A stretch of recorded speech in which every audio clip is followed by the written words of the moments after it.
y a une honte profonde en lui, je pense qu'elle n'est pas feinte. Il le dit. Oui, il le dit plusieurs fois, il m'en a parlé plusieurs fois. Je pense que c'est un homme qui est malheureux et qui est triste. En même temps, bon, je crois qu'il s'efforce de ne pas vivre complètement reclus. Il sort, il va dans des restaurants et par moments, il dit lui-même qu'il se porterait mieux si on ne le reconnaissait pas. Ce comte Hervé Gattegno, il le traîne finalement depuis des années, j'allais dire presque comme un boulet, non? Oui, il le dit, il utilise le mot, il dit c'est devenu un boulet pour moi parce qu'il grimpe une à une les marches de la vie politique et il a ce compte. Évidemment, un homme politique ne peut pas avoir un compte à l'étranger, c'est absurde et c'est une faute énorme. Et là, il découvre une chose qui est assez fascinante et qu'on découvre avec lui, c'est que c'est plus facile d'ouvrir un compte à l'étranger que de s'en débarrasser. Parce que quand on est devenu une personnalité, pour s'en débarrasser, il faut aller en Suisse, il faut courir le risque d'être reconnu, d'être vu, il faut signer des documents, il faut mettre son nom au bas d'un papier, et donc on multiplie les risques d'être découvert, alors que ce compte, précisément, on l'a ouvert pour rester anonyme et pour rester secret. Et c'est pour ça qu'un jour de décembre, il tient ce discours à l'Assemblée.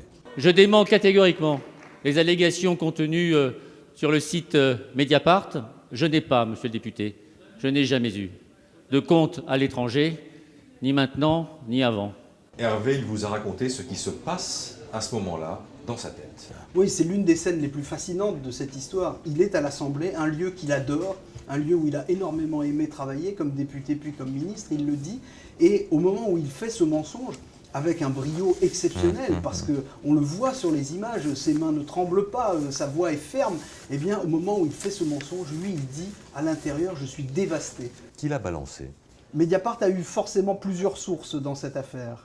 L'une des plus importantes est nécessairement l'épouse de Jérôme Cahuzac, parce qu'à plusieurs reprises, dans ce qu'écrit Mediapart, les informations qu'il mentionne ne peuvent venir que de Patricia Cahuzac. C'est le cas par exemple de vérifications qui ont été faites dans le fichier du cabinet médical de Jérôme et Patricia Cahuzac.